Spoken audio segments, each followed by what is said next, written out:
Lesson 14. Bars 11 and 12.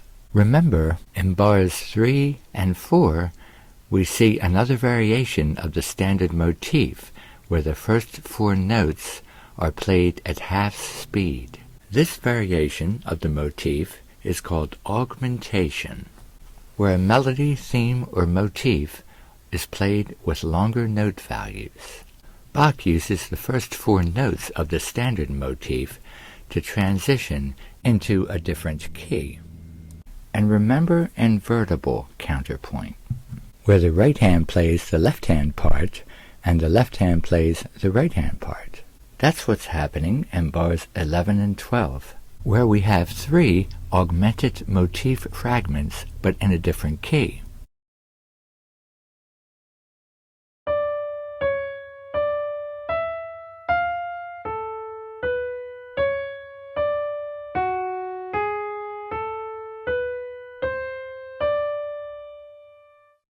Play along with this next video clip.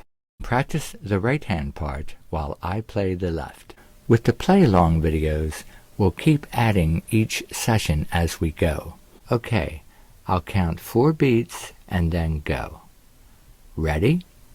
1, 2, 3, 4, go.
A link to the complete practice score is in the description below.